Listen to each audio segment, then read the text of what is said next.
Willie, thanks a million for having a chat with us this morning. We'll just fire through some of your stable stars and see how they are now as the season starts to get going. We'll go in alphabetical order. So Anzadam looked very exciting last year before a setback ruled him out of Cheltenham.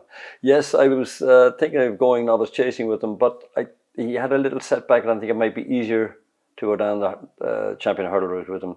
He looks to have huge ability, and that's the direction I'm going to go in. I'll probably start him off in the Morgiana. And Ballyburn, again, the option of going back over hurdles with him?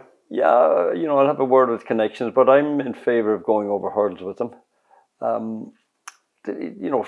Chasing wasn't his first love, and I've done a different approach to training him at the early part of the season, and I hope that'll be a big help to him.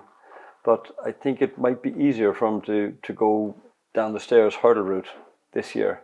And if we want to go back chasing, then we can do that again. But I don't want to go chasing with him, find out that it's not suiting him, and then go back hurdling. So I think we'll just set out our stall this year to go down the stairs hurdle route. Yeah, good. And Bambino Fever, she was brilliant in bumpers all of last season. Bambino looks an easy enough ride. Well, Jodie made it look easy on her anyhow. And we don't know how good she is because she doesn't really flash at home. But does so on the racetrack when she gets on grass. She loves it. Novice hurdle route, possibly mare's novice hurdle route. However, I could see her going into the open division too, maybe a Supreme or Ballymore. Right. She might just want a longer trip than what the mare's novice hurdle is, but we'll see how the mare's novice division is as the season goes on. Donna Blue, again, she was great all last season too. Yeah, I'm a creature of habit. I imagine she'll follow the same path that she did last year, and she's come back very strong. Very happy with her. Because she's the standard setter in that division, isn't she, in the mare's division? Yes, yeah, at the moment, yeah. Yeah. Energumen, interesting. He's 11 years old now, but you've got the option of going out and trip with him.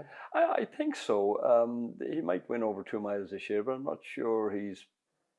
I think he's probably more ground dependent now than he used to be, and if the ground came up very heavy, I'd say, right, okay, let's stay at 2 miles. But I'm in my mind, I'm going out to 2.5 and maybe a little bit more. He's a lot more settled now, and he doesn't have to do things the way he used to do them. So we'll keep our options open with him. And is he close enough to being able to start off the season then? Yeah, he's as ready as any of the horses are at the moment. Yeah. Factor File was brilliant in Cheltenham last year.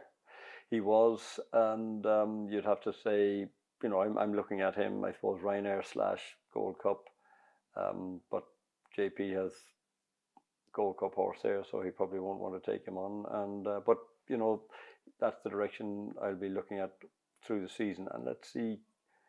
A few people said maybe he didn't really stay those extreme distances, and maybe they're right. So I imagine we'll be focused on the Ryanair, but keep our options open. And start off in the John Durkan chase again. That would look sort of an option, yeah. Yeah. Final Demand, obviously a high-class novice hurdler from last season. He is a huge, big chasing type. Really looking forward to him and Kopek Des Bordes, the two. So Final Demand would look to be a staying division, 2.5, 3 miles. And imagine come Cheltenham, I imagine he'd be sort of the 3 mile division. Yeah, and have you always seen him as a stayer, even as a hurdler? I think so. He's got that look about him. He's lovely and settled, and but horses surprise you. Yeah. Galopin Des Champs, I suppose his program mapped itself out pretty easily. It does, and as I said, I like to do things the same year after year if they work, and so far so good. Everything is staying right, and we'll start off in the John Durkan and work our way towards it. A lot of people are saying, at his age, should we maybe have one less race going into the festival? And maybe we'll think about that. We'll see what happens as the season goes. But horses being horses, they usually take a race out themselves anyhow. But even for him last season, after getting beaten in the Cheltenham Gold Cup, he came back to Punchestown and was good there. And so that just shows what sort of stamina and ability he has. Yeah. Gaelic Warrior, he stepped out in trip and won the entry bowl then last year. Yeah, there's always a debate about whether Gaelic Warrior has enough stamina, but he won a novice hurl as a 5-year-old, I think. and 3 mile novice hurdles, a 5-year-old. I think he's plenty of stamina. Probably John Durkin, and maybe I'm looking at the King George for him. Right. Yeah, so go that direction and then see what we do after that. Yeah. And there's always a debate about right-handed versus left-handed for him, but he can go left-handed, he proved that. There is. I'd rather have a horse with an engine who goes left-handed than a horse that jumps straight and has no engine. So I don't really worry about those things. You might lose a half a length here and there, but you know, if that's where the big races are, you've got to go and just take your chance. Yeah. Il était temps. He missed most of last season, but then was great at Sandown as well. Yeah. So this year, I got him in a little earlier to try and go for the Tingle Creek, and that's his plan.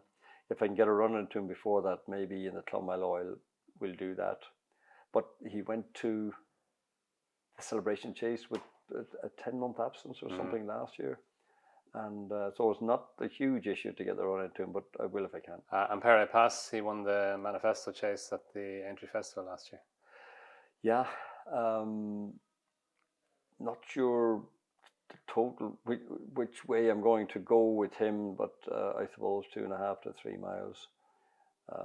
Haven't had a chance to chat to Simon and Isaac yet about him, but anyhow, he jumps well and stays well enough, so we'll see where he goes.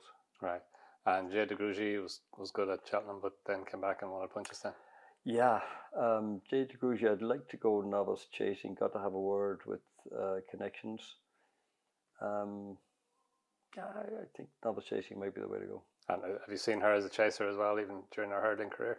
I think so. You know, but you could look at the mare's hurdle for her, but I think I'd like to have a crack. Or well, we'll scoot her over fences, see how she gets on, and then make her mind up. Jasmine DeVoe was really good in the Alberta hurdle. He's got a serious engine. Not a brilliant jumper of hurdles, but still has lots of talent. I look at him. We'll scoot him over fences. I'm looking at staying over hurdles with him. That's my preference. However, when I go jumping over fences, I'll see. He won a point. Not sure the people who watched him win the point were convinced that he'd make an out-and-out chaser. That's what I'm hearing. Anyhow, I didn't see the race myself, but and maybe that's what he was trying to tell us over hurdles, the way he jumped. Now, he got it together when he had more time over a longer trip later in the season, and maybe he'll be the same over fences, but I haven't seen it yet. Anyhow, we'll have to see it first. Is there a possibility that he's a horse who just didn't respect his hurdles and might respect his fences more? I didn't think that. I just thought he was a horse that found jumping tough, and we'll see. He might, you know, he's come back a stronger horse this year, and we'll see. But definitely, I think he probably needs a trip anyhow, whichever direction he goes. Yeah, and Kopek Des Bordes, obviously hugely exciting novice hurdler last season. Yeah, now he didn't respect his hurdles, but he has a huge engine, and I think he's a type of horse now that will have far more respect for his fences than he will for his hurdles.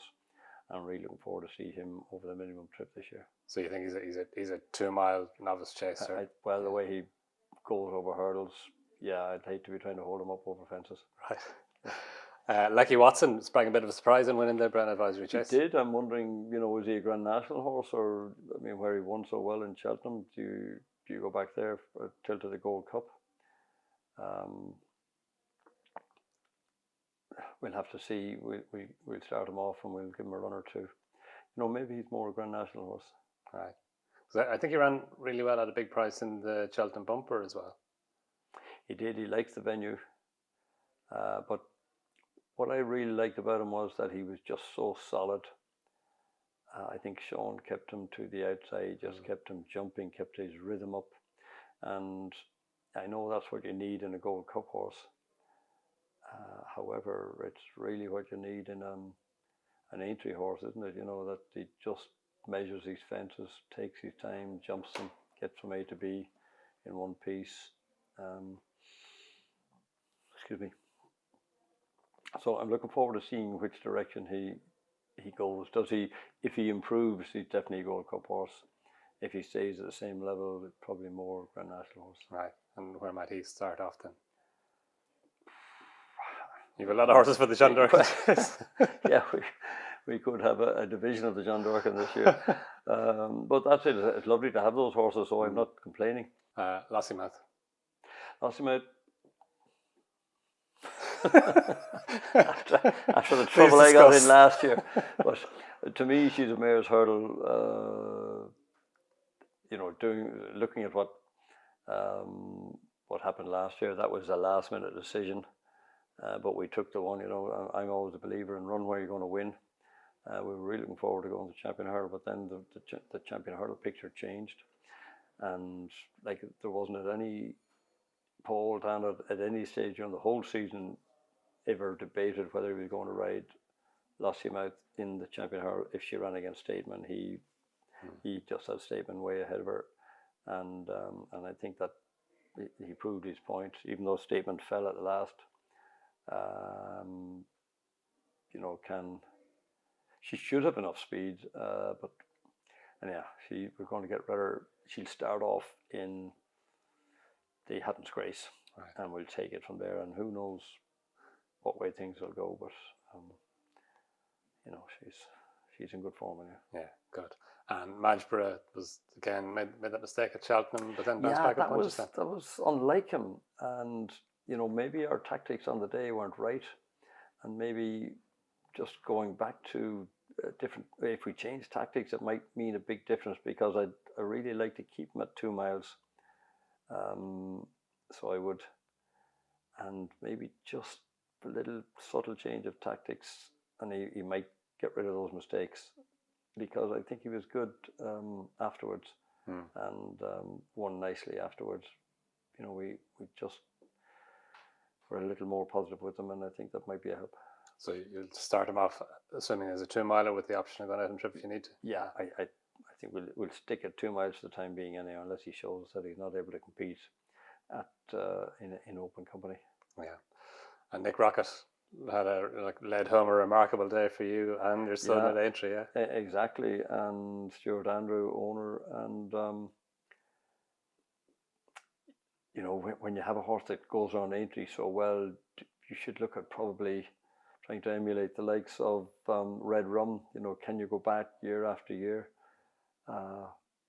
However, I think he's good enough to be entered in the Gold Cup and could make into a Gold Cup horse. We'll see how he progresses. Do you think that he's a type of horse who could go back and try and do it again? Oh yeah, I mean, just he seems so at home there. To me, he seems so at home there that he could do it again. However, you've always got the Aintree factor, and some horses do Aintree once and never again. They just don't like it. But I think he's the type of horse that will go back again.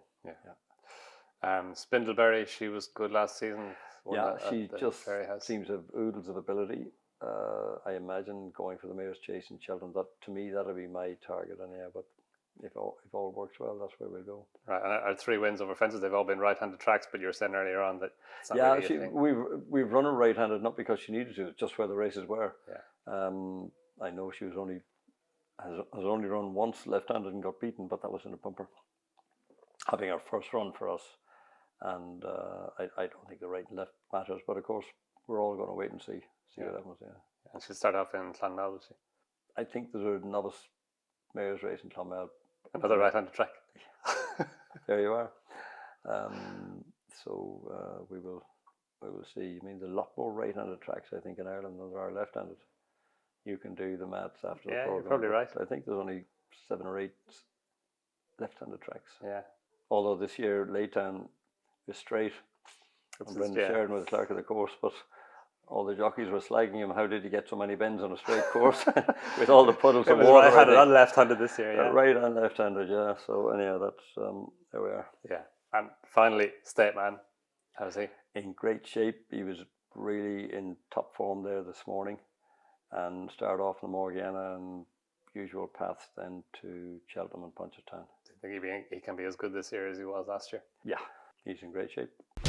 Watch live racing now on racingtv.com.